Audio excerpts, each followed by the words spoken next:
오늘 하세나 본문은 마태복음 4장 12절에서 25절까지의 말씀입니다. 예수께서 요한이 잡혔다고 하는 말을 들으시고 갈릴리로 돌아가셨다. 그리고 그는 나사렛을 떠나 스불론과 납달리 지역 바닷가에 있는 가버나움으로 가서 사셨다. 이것은 예언자 이사야를 시켜서 하신 말씀을 이루시려는 것이었다.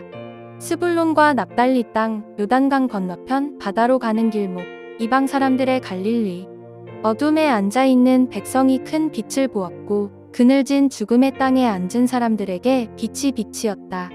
그때부터 예수께서는 회개하여라. 하늘 나라가 가까이 왔다 하고 선포하기 시작하셨다. 예수께서 갈릴리 바닷가를 걸어가시다가 두 형제, 베드로라는 시몬과 그와 형제간인 안드레가 그물을 던지고 있는 것을 보셨다. 그들은 어부였다. 예수께서 그들에게 말씀하셨다. 나를 따라오너라. 나는 너희를 사람을 낚는 어부로 삼겠다. 그들은 곧 그물을 버리고 예수를 따라갔다. 거기에서 조금 더 가시다가 예수께서 다른 두 형제, 곧 세베대의 아들 야고보와 그의 동생 요한을 보셨다. 그들은 아버지 세베대와 함께 배에서 그물을 깁고 있었다. 예수께서 그들을 부르셨다. 그들은 곧 배와 자기들의 아버지를 놓아두고 예수를 따라갔다. 예수께서 온 갈릴리를 두루 다니시면서 그들의 회당에서 가르치며 하늘 나라의 복음을 선포하며 백성 가운데서 모든 질병과 아픔을 고쳐주셨다. 예수의 소문이 온 시리아에 퍼졌다. 그리하여 사람들이 갖가지 질병과 고통으로 앓는 모든 환자들과 귀신 들린 사람들과 간질병 환자들과 중풍병 환자들을 예수께로 데리고 왔다. 예수께서는 그들을 고쳐주셨다. 그리하여 갈릴리와 데가볼리와 예루살렘과 유대와 요단 강 건너편으로부터 많은 무리가 예수를 따라왔다. 오늘 하세나는 예수님의 사역이 처음부터 유대인에게만 아니라 이방인에게까지 확장됨을 볼 수 있습니다. 그래서 예수님은 갈릴리로 가셨다가 스불론과 납달리 지역 바닷가에 있는 가버나움으로 가셨다라고 말씀합니다. 이렇게 행동하신 것에도 이유가 있는데요. 하나님이 이사야를 시켜서 하신 그 말씀을 이루기 위함이라고 성경은 말합니다.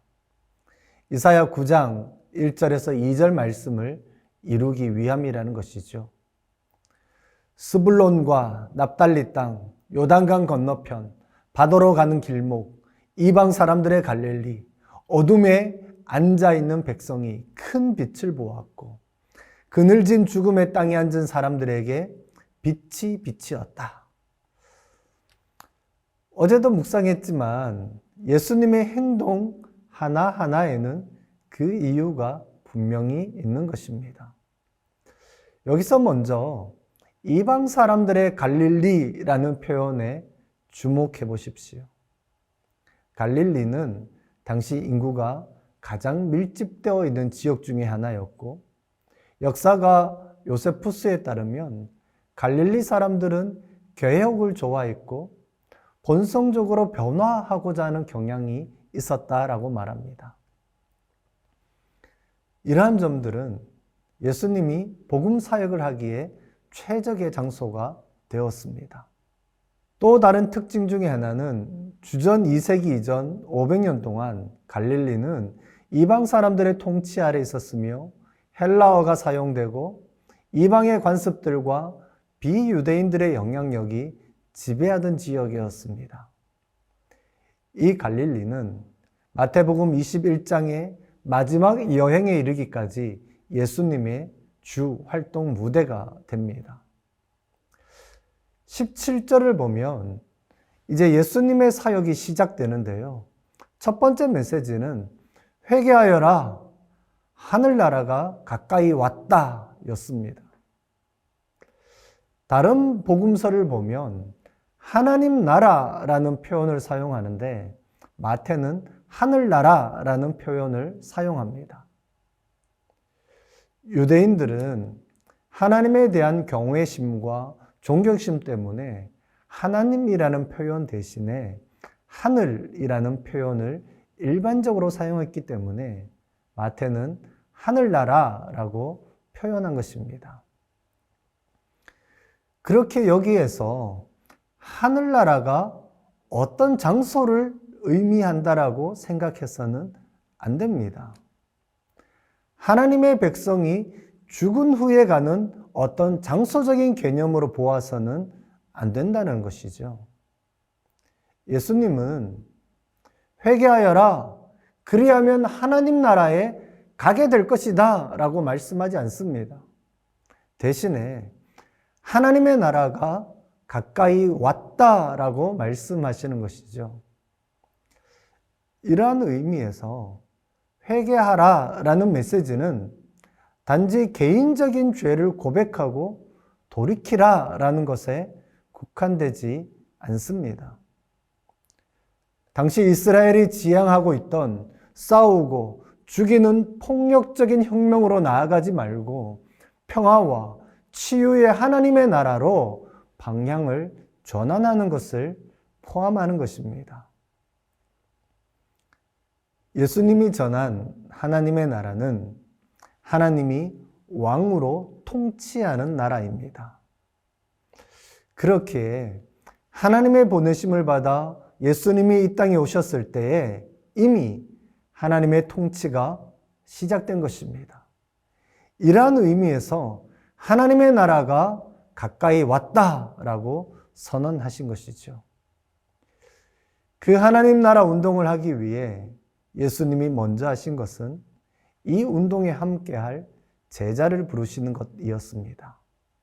예수님은 베드로와 안드레를 그리고 야고보와 요한을 제자로 부르시면서 나를 따라오너라, 나는 너희를 사람을 낚는 업으로 삼겠다라고 말씀하시죠. 이들은 예수님의 부르심에 순종합니다. 자기의 생업을 내려놓고 자기들의 아버지를 놓아두고 예수님을 따랐습니다. 이제 예수님은 본격적으로 복음을 전하십니다. 온 갈릴리를 두루 다니셨습니다.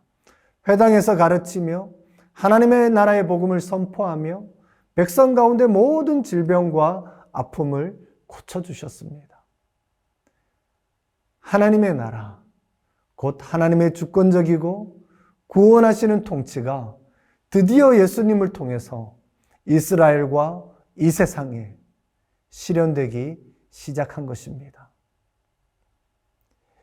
이 사역이 확장되면서 갈릴리와 데가볼리, 예루살렘, 유대, 요단강 건너편으로부터 많은 무리가 예수님을 따랐다라고 말합니다. 여기서 눈여겨보아야 할 지역이 바로 데가볼리입니다. 상당수의 유대인 인구를 가졌지만 엄연히 이방 지역이었습니다. 예수님은 사역 초기부터 서두에 언급한 것처럼 이방인 선교를 염두에 두고 계셨습니다. 과거의 이스라엘은 선민의식 가운데 살며 실패했지만 예수님은 온 열방에 복이 되기 위해 처음부터 유대인뿐만 아니라 이방인을 그 마음에 품고 그들에게까지 하나님 나라의 복음을 선포하셨습니다. 우리는 이 하나님 나라 운동에 부름받은 주의 제자들입니다. 오늘의 하시조는 일터와 학교에서 다른 사람의 이야기를 경청하는 것입니다. 상대방의 이야기를 시작하면 끼어들지 않고 끝까지 듣는 자세는 상대를 존중하는 가장 좋은 방법 중 하나입니다. 오늘의 하시조 함께 하시죠.